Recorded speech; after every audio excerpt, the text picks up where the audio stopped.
Welcome everyone, and welcome tonight to the update. Today is day number 123 on the war in Ukraine. This is Sunday, 6 o'clock. I am live right now, Carson City, Nevada. I've been in Yerington, Nevada most of the week. Started in Reno, went to Carson City, and then I was out in Yerington. If you want to know where Yerington is, just take a map of Nevada and throw a dart out in the middle of the desert and you got Yerington. But we're back in civilization, although I love Yerington, great city, and I know folks there tonight in Yerington are watching, so be blessed there in Yerington. There he is right there. What's up, Pastor Gary? I made it back, so we're back in Carson City and getting stuff ready here. I will be back in the studio Wednesday night, but of course the updates keep coming.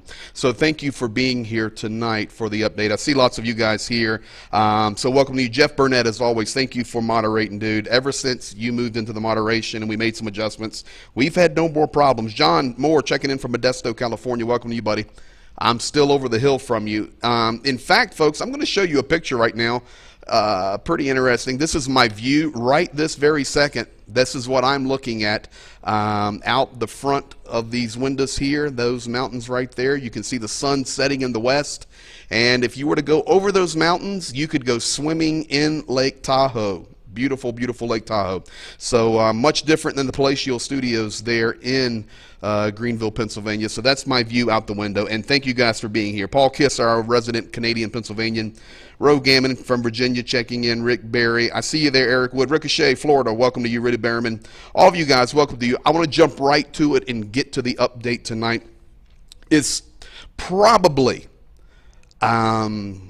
the most newsworthy day of the entire war has happened today. And I know for 123 days we have been following this, and we have not missed one day, nor will we. Regardless, we'll always come up with a plan. And we've had some struggles this week, but we made it. We had victory. So for tonight, we've got some pretty big things that are happening. In fact, I'm going to conclude the stream tonight showing you a video clip that President Zelensky, earlier in the day, he made his statement. So each evening, just so you understand what's happening in Ukraine, each evening, President Zelensky will put out a statement to the people of Ukraine. He has not missed one day. Typically, he's sitting in his office and he just looks down into his iPhone. And I know he has an iPhone because I've seen it. And he just talks to the people of the nation. Well, tonight he did that. But then a couple of hours later, President Zelensky came back to address not really the Ukrainian people. But President Zelensky came out tonight and basically addressed the world. He addressed the citizens of Belarus. He addressed Russians. And you will see, it's translated and ready to go, you will see the passion in his eyes. This is getting very, very, very serious. Hot Skill 79, welcome to you. Bill, Rita, Holly, Annie, and Adam watching from Greenville, Pennsylvania. Eat your heart out, guys. This is my view out the window right now. Right over the hill, Lake Tahoe, so you guys know that well. So welcome to you. Cheryl Brownlee, you appear to be so tired. You work too hard. God bless you. Oh, I'm good. Yeah, they feed me health food out here. So, you know, I'm not in California, but California's like right over that mountain there. And I know all the nuts and flakes are over there with all the health stuff. But we've got a few of them here, and I have been treated like gold in every place that I've been. So they're taking care of me, and I have been eating extremely healthy. Like, I've lost like 10 pounds and I'm ripped. Just letting you guys know. So, folks, I want to get right to it tonight and let you get about your Sunday evening. Let's go here. I want to tell you, and you will hear also President Zelensky talk about this in a few moments. But today, major strikes. And I'm going to start from the left. Not the green stars, but we're going to start with the explosion icons. Of course, the battles are still raging in the south. That would be, and I didn't even target those yet because I want to talk about the north tonight. But in the south, of course, Mykolaiv, Odessa, still in the Kherson region. And in a moment, we will look over closer at Severodonetsk because I want to make something very clear about that tonight. But in the last 24 hours, extreme activity in the north of Ukraine. Starting on the left, that would be the region of Rovno. Rovno was struck. And now, when we're talking about the striking right now, folks, we're not talking about shelling. So where you're seeing the explosive signs tonight in the north, These are cruise missiles. This is not shelling. And of course, shelling is leveling Ukraine. But these are cruise missiles. These are big boys. And Rovna was hit multiple times. We have fatalities. Zhytomyr was hit multiple times. We have fatalities. Last night, when Zhenya and I got off the stream, it was not like 30 minutes later, which would have been Sunday morning in Ukraine. Right now, it is 4:08 a.m. Ukraine time. It was just a little bit after we finished the stream, probably about 6:30 Ukraine time.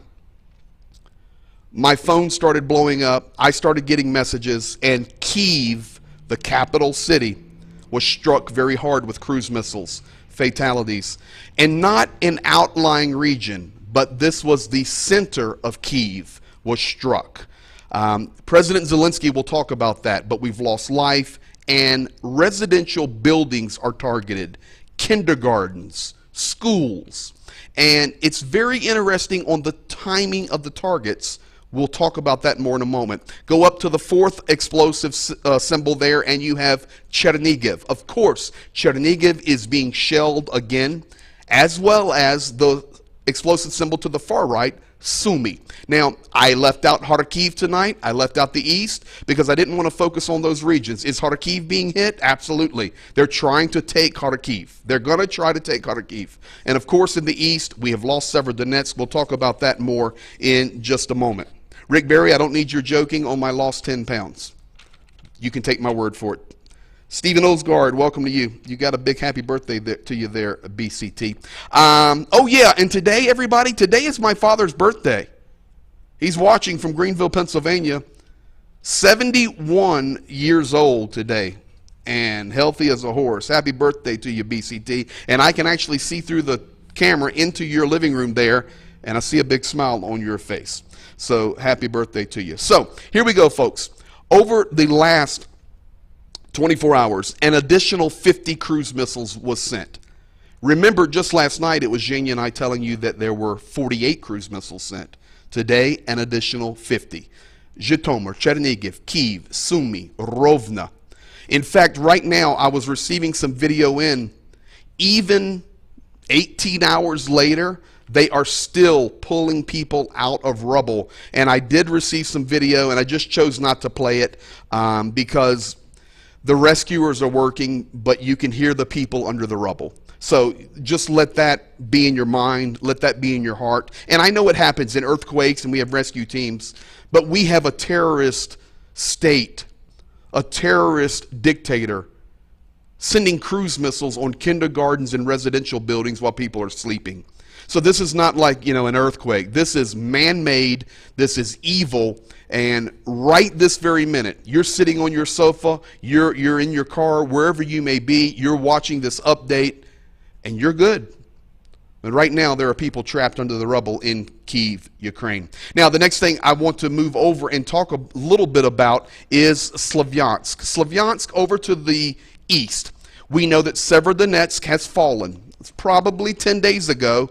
That you can go back and look at the thumbnails. I put on the thumbnail that Severodonetsk will fall. And of course, Zhenya and I talked about it last night. There was no way, unless the war ended, that it would not fall. But last night we discussed the good news in this. And the good news was Ukraine was able to get their troops out and reinforce behind the line of Lysychansk. So it's good in that sense. Unfortunately today, there was a push down into Slavyansk from the Russian forces. But I've got good news for you tonight. Ukraine was able to push back against that attack coming down into Slavyansk. Why could they do that? They could do that because just earlier, over the past 48 hours, they had rotated their troops back out to fortified positions, and they were able to defend and repel the Russian attack. Most likely, if Ukraine had sacrificed their troops, which Ukraine will not do, they are wonderful. They will not leave a soldier behind, much like many of our veterans that are in here. From your training and your experience, you would never leave a soldier behind, and neither will Ukraine. So they were able to rotate back, So in turn, this did turn out to be a wise decision. But this eastern region here, Slavyansk, Kramatorsk, of course not Severodonetsk yet. Now Severodonetsk has fallen, and unfortunately they are parading that in Russia. It's such a huge victory, they say, that Severodonetsk has fallen. That it's a huge victory that Zolota has fallen. Well, let me tell you something about that huge victory. You have the second most powerful army in the world, supposedly. And it took them 108 days to take Zolota, fighting against an undermanned, underarmed group of warriors from Ukraine. So you can celebrate all you want how you took Severodonetsk. You can celebrate right now how you took Zolota. But you know tonight as well as we know that if Ukraine had had munitions, you would not have taken Severodonetsk and you would not have taken Zolota. So you may rejoice right now for a little while. Weeping may endure for the night, but joy comes in the morning, and Ukraine made a very wise decision here. It's very good. Now, big deal today, folks. Big deal. Poland, and let me go to this camera here. Poland today officially asked for NATO reinforcements. Now, Poland's military is on the border. Poland's military is on alert and ready to go. NATO is in Poland. We know, even from our local area, of some of our great soldiers who are in Poland. But that's standard operating procedure. Today, Duda in Poland asked NATO for more troops. They are getting the warning signals, not so much in regard to themselves, which is getting more critical with the pushing of troops onto the Polish border from Belarus. But the big deal is Lithuania. Russia not backing down. Lithuania not backing down. In fact, last night, about 11 o'clock Moscow time, there was an emergency meeting at the Kremlin. You say, well, how do you know this stuff? Because it's on the Ukrainian intelligence. They released it after the fact. Budanov released it. What did he release? Last night at the Kremlin, there was an emergency meeting, and the topic was how to deal with Lithuania. Russia put out the statement. The Kremlin spokespeople, Peskov, put out the statement that Russia will not back down and that Russia will respond with military if Lithuania does not back down on allowing the transport of goods through its territory. Well, today, the president of Lithuania, his name is Gitanas Nausėda. Gitanas Nausėda came out today and says, no, we will not back down. If Russia attacks Lithuania, Article 5 will become active. NATO will respond. We are a part of NATO. We are also for the sanctions against Russia. We will not back down now and allow you to transport your goods through these regions. In fact, I can show you right now. This is what we're talking about right here. Let me go to this one. Let me go to that one. Let me go to, sorry folks, I'm on the road. Let me go to that one. Let me go to this one. All right, I'll talk with it. My vMix is acting goofy. But you see the image there. So you have Poland, you have Lithuania, you have Kaliningrad, and you have Russia. A couple of things here I want to draw your attention to is look at the sheer size of Russia. And this is just a little piece. Of course, north of Lithuania would be Latvia and then Estonia. But Lithuania, very direct, that they will not allow. And and you're right. In Kaliningrad here, JDO, you're right. They hope that NATO will respond. So far, everybody is saying that NATO will respond So we shall see if they will or not. I'm trying to get my image back over there. Let me do one more thing here, and you know, sometimes things just go crazy on you. Let me do something here. Anyway, you guys keep talking in the chat. For some reason, I'm not able to push my image back over, being on the road here. So let's look at this, and I'll just keep talking. So Russia today began They began mobilization today. And for the first time, they're not hiding it. Next week, there is a huge NATO summit, and it is believed that these are the reasons that Ukraine responded, or Ukraine was struck today with all of the cruise missiles, because the NATO summit that is happening next week in Madrid, Spain, is going to be the largest NATO summit in the history of NATO. So Russia, of course, trying to increase the pressure. I do not know why I cannot get that over there. I hope I can get Zelensky to you. Незламні народи незламної країни. Praise God. Okay, so you hear Zelensky. Hold on one second, everybody. And I apologize. Being on the road is tough. That's all I'm going to say.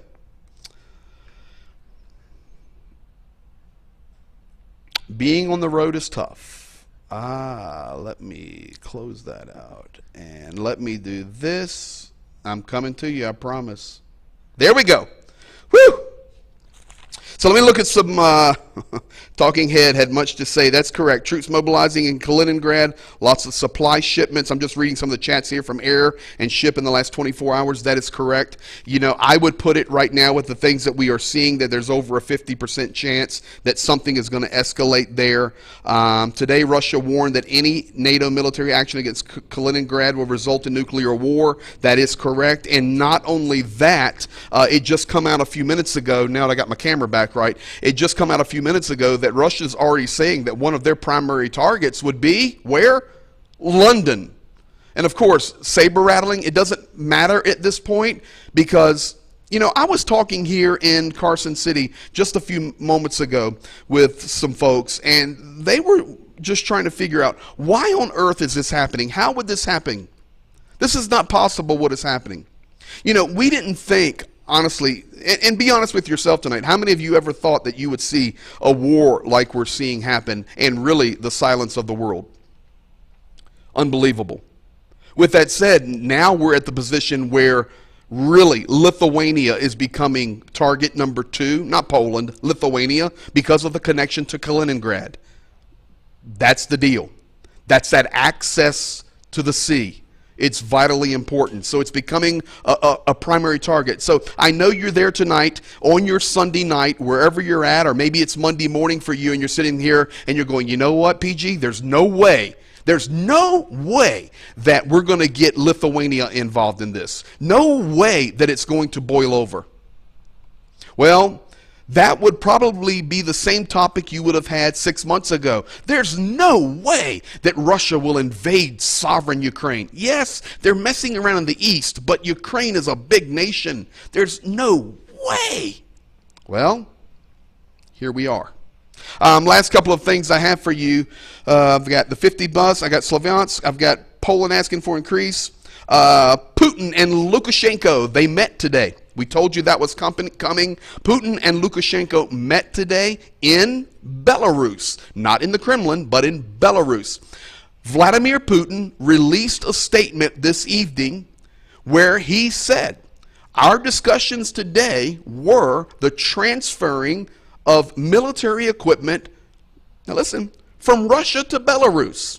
We know last night, Zhenya confirmed with us that we had strikes for the first time confirmed from Belarusian dirt. It happened. We also know that last night, the bombing planes, see, it was not just cruise missiles, but Russia had airplanes and long-range bombers in the air. They came from northern Russia. They came down through Belarus, did their bombing run, and left. They used Belarusian airspace.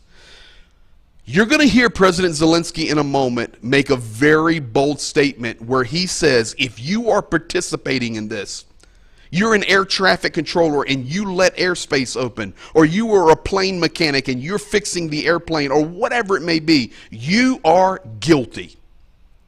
When I show you this video clip in just a moment to close out the update for tonight, you're going to see a very direct statement from President Zelensky.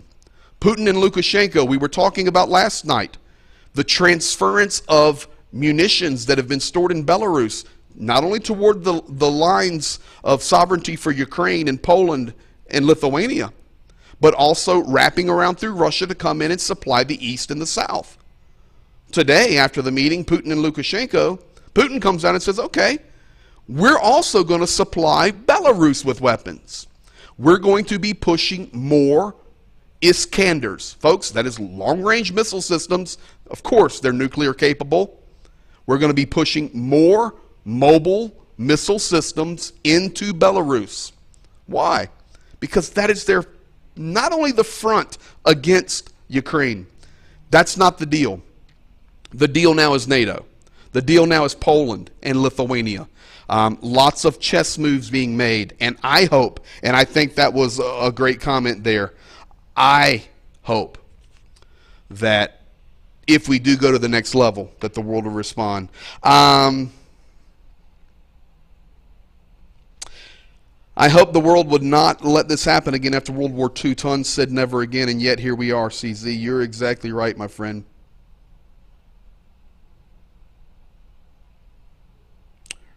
Don Gentilini, time for NATO to step up. Spot on.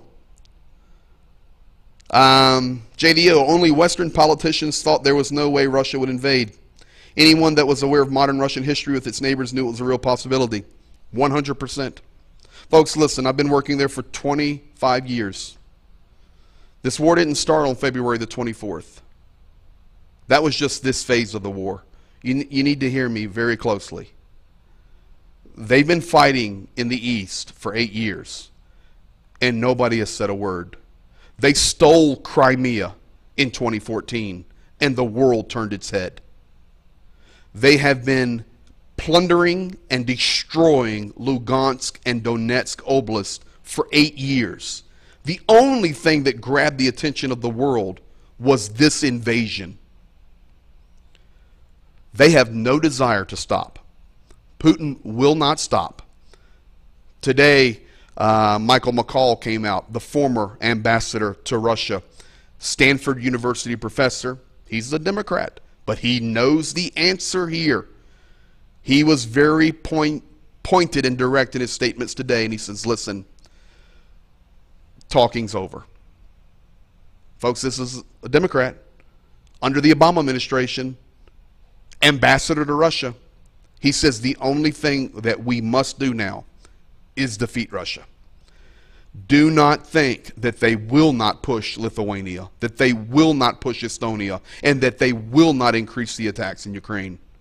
Do not think that they will not. And listen, this man knows. He lived in Moscow. He speaks the language. He was the ambassador, and I respect his opinions highly. He's spot on.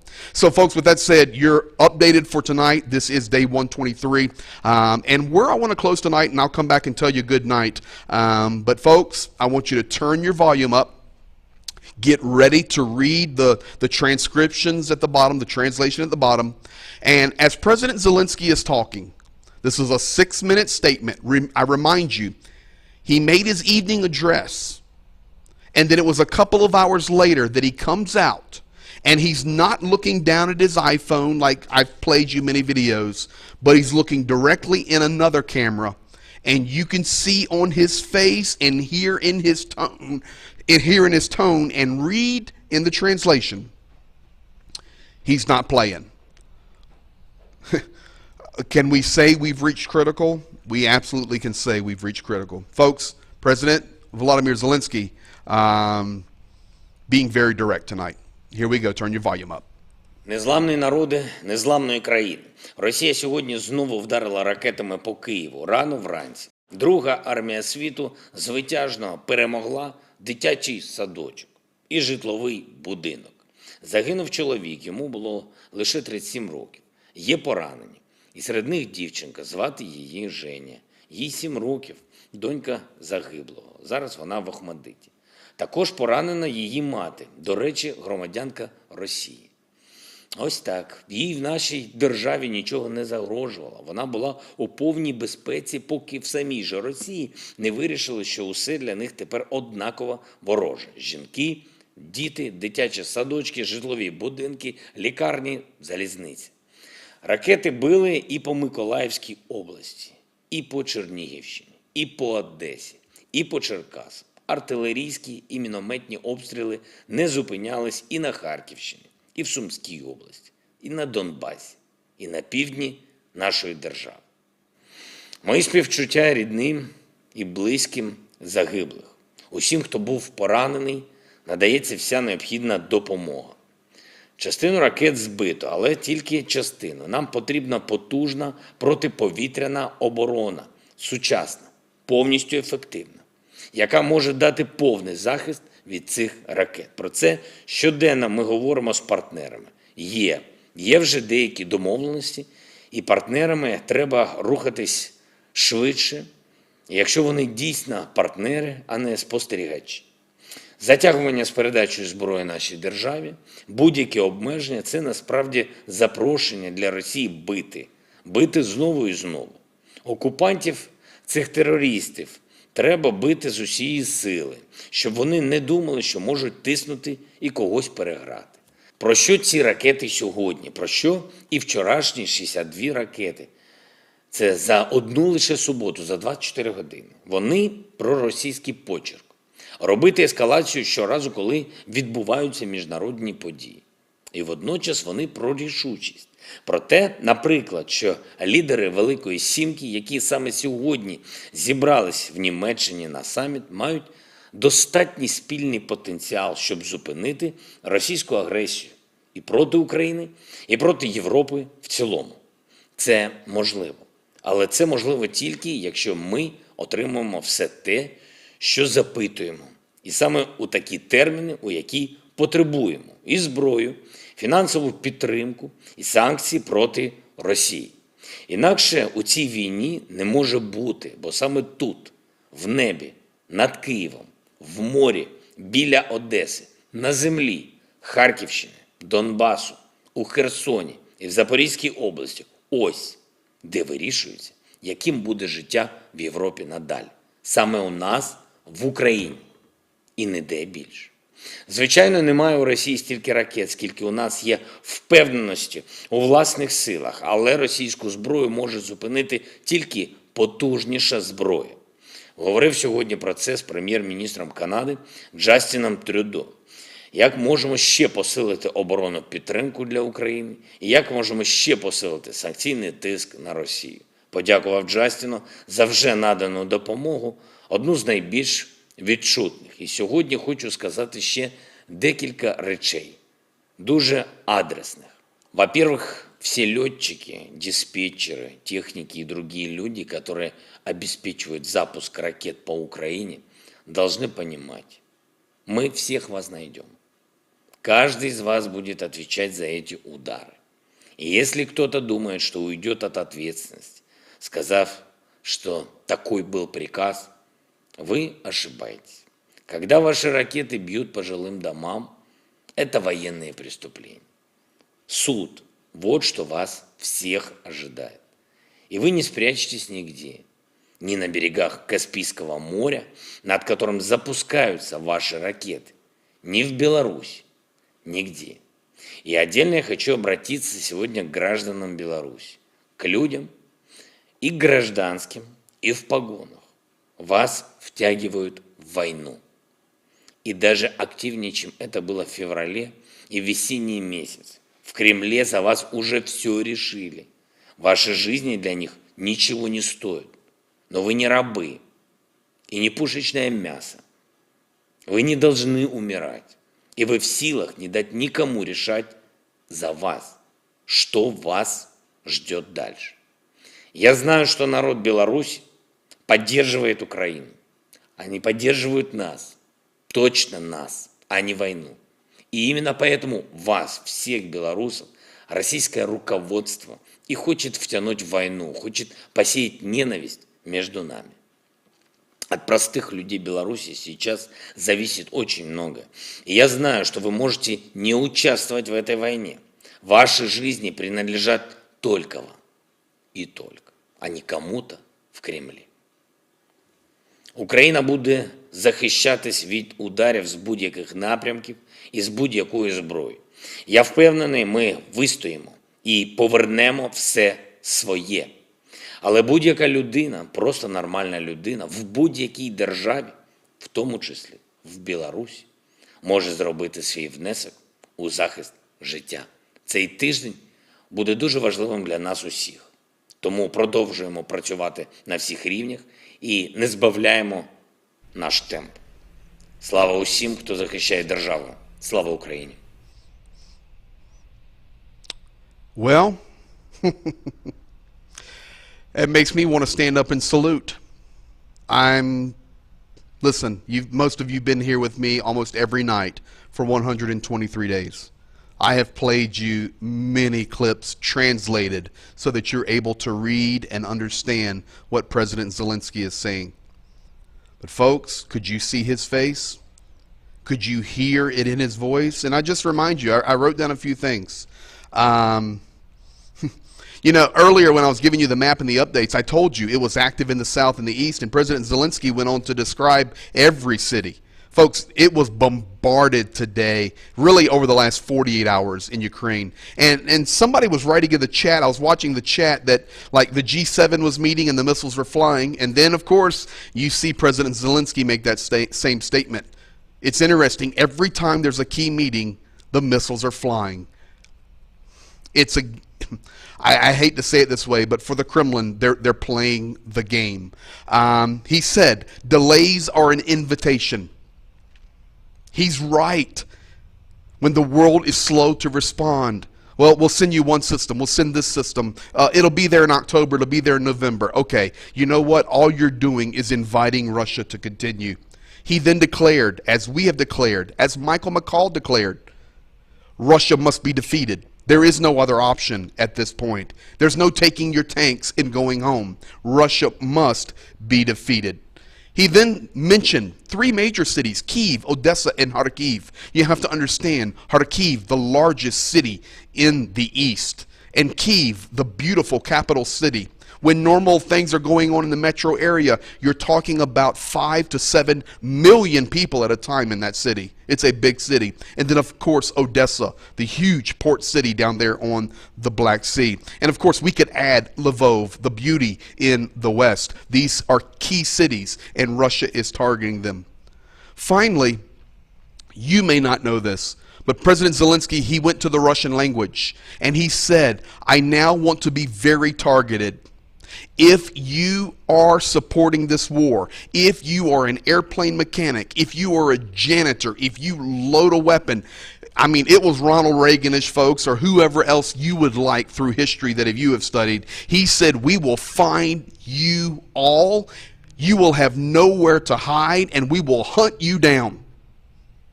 Pretty direct. Why did he switch to Russian? Because he wanted the Russian speakers to understand it. He stayed in Russian, and he says, okay, now I'm going to address you Belarusians. We've talked about, over the last few days, and specifically tonight, we focused a little bit on Belarus. Folks, it really is heating up with Belarus. Seriously.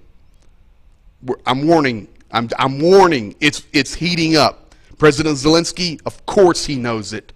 Belarus is this close to getting very active in this war. The truth is, though, Belarusians, there's lots of wonderful people.